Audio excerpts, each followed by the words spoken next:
નવા ચરખાના ભુવાજીને સમાધાન કરવા સુરત ખાતે બોલાવી ઢોર માર માર્યો। મૂળ ગામ સિમરણ અને હાલ સુરત રહેતા પરેશભાઈ નનુભાઈ સોજિત્રા, તેમના ધર્મપત્ની અસ્મિતાબેન પરેશભાઈ સોજિત્રા તેમજ મૂળ સાવરકુંડલાના અને હાલ સુરત રહેતા અલ્પેશભાઈ પટેલ દ્વારા ભુવાજી ભરતભાઈ કડવાભાઈ કુંજડિયા ઉર્ફે ભરત ભગતને ઢીક્કા પાટુ વડે છાતીમાં તેમજ વાહાના ભાંગે મૂઢ માર મારવામાં આવ્યો। વિજ્ઞાન જાથાનો મોટો સાહેબ છું એવું કહી ભુવાજીને મોઢામાં ચપ્પલ લેવડાવી માફી મંગાવી। ભુવાજીના અડધી સાઈડના વાળ કાપ્યા, મોઢામાં કાહડું લેવડાવી માફી મંગાવતો વિડીયો ઉતાર્યો, ધતિંગ બંધ કરવાનું લેખિતમાં લખાણ લીધું। અમરેલી જિલ્લાના ધારી તાલુકાના ચલાલા નજીક આવેલા ચરખા ગામના માતાજીના ભુવા ભરત કુંજડિયા ઉર્ફે ભરત ભગતના અડધી સાઈડના માથાના વાળ કાપતો વિડીયો સોશિયલ મીડિયામાં વાયરલ કર્યો। આ ઘટનાનો વિડીયો બનાવી પોસ્ટર પણ બનાવ્યું અને ભુવાજીનો ફોટો મૂકી ફોટા સામે આ પ્રકારનું લખાણ લખ્યું, જેમાં ભુવાજી ભરતભાઈ કડવાભાઈ કુંજડિયા, ગામ ચરખા, તેઓ તાંત્રિક વિધિ કરીને લોકોને ગુરુ ધારણા કરાવી પૈસા પડાવવાના ધંધા કરે છે, મેલી વિદ્યા જાણે છે, તો આવા પાખંડી પાસે કોઈએ દોરા ધાગા કરાવવા નહીં। આ રાક્ષસ નગ્ન અવસ્થામાં વિધિ કરે છે, તો આવા પાખંડી પાસે કોઈએ લેતી દેતી કરવી નહીં। અને લખાણના અંતમાં ભુવાજીના મોબાઈલ ફોન નંબર પણ લખવામાં આવ્યા છે। સોશિયલ મીડિયામાં વાયરલ વિડીયો અંગે રાજુલાની રંગત ચેનલ દ્વારા ભુવાજી સાથે ટેલિફોનિક વાત કરતા ભુવાજી પાસેથી મળતી માહિતી મુજબ આ સમગ્ર ઘટના સુરત મુકામે તારીખ 7/3/2025 શુક્રવારના રોજ બપોર પછીના 4:15 વાગ્યાથી 6:30 વાગ્યાના સમયગાળા દરમિયાન બનવા પામેલ।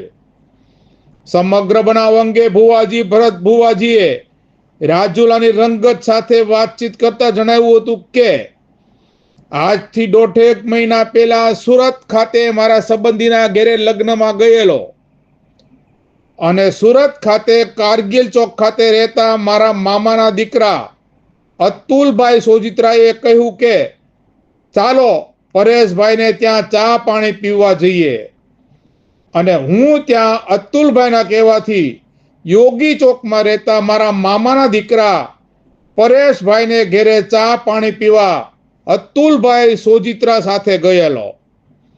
ત્યાં મારા મામાના દીકરા પરેશભાઈ નનુભાઈ સોજિત્રા અને તેમના ધર્મપત્ની અસ્મિતાબેન વાઇફ ઓફ પરેશભાઈ નનુભાઈ સોજિત્રા તેમના ઘરે હાજરમાં હોય।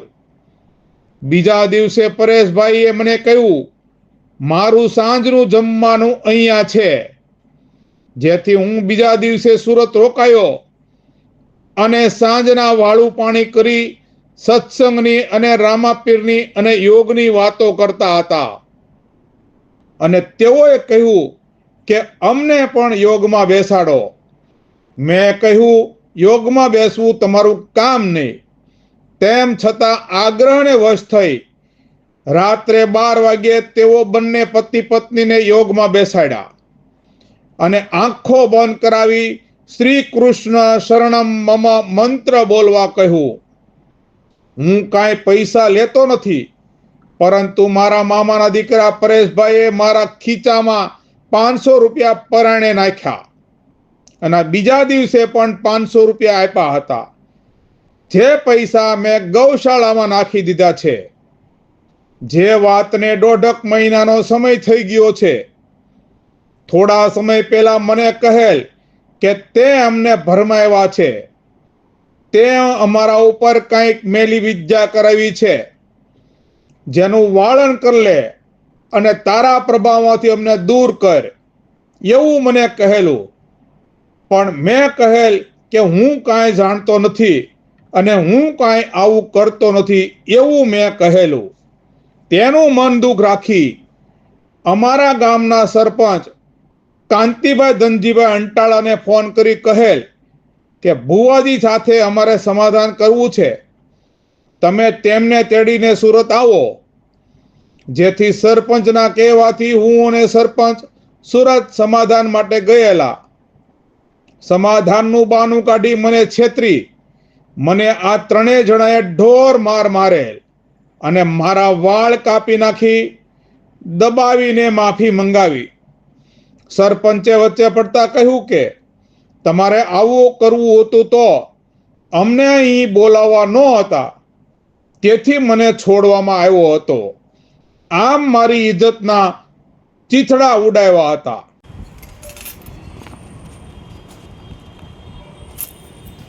મારું નામ ભરતભાઈ કડવાભાઈ કુંજડિયા, ગામ નવા ચરખા.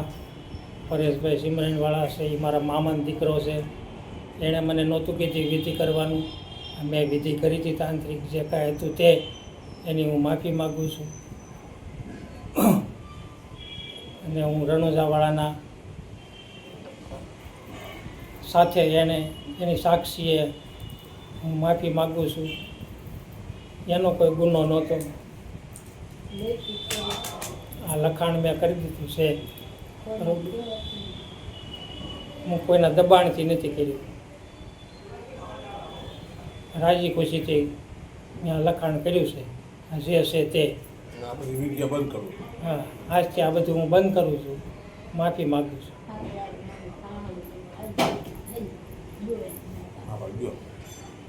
મોઢામાં લઈને ખા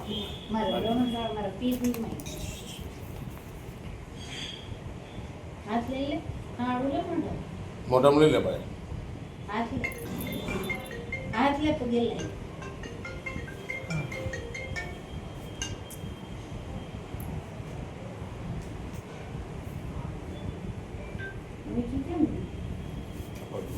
વિડીયો હવે શું કેવું, શું કહેવાનું બોલવાનું ખબર લાવો એ ખાવાનું લાવો, મારા ભગવાનને વેસે રાખ્યું મારી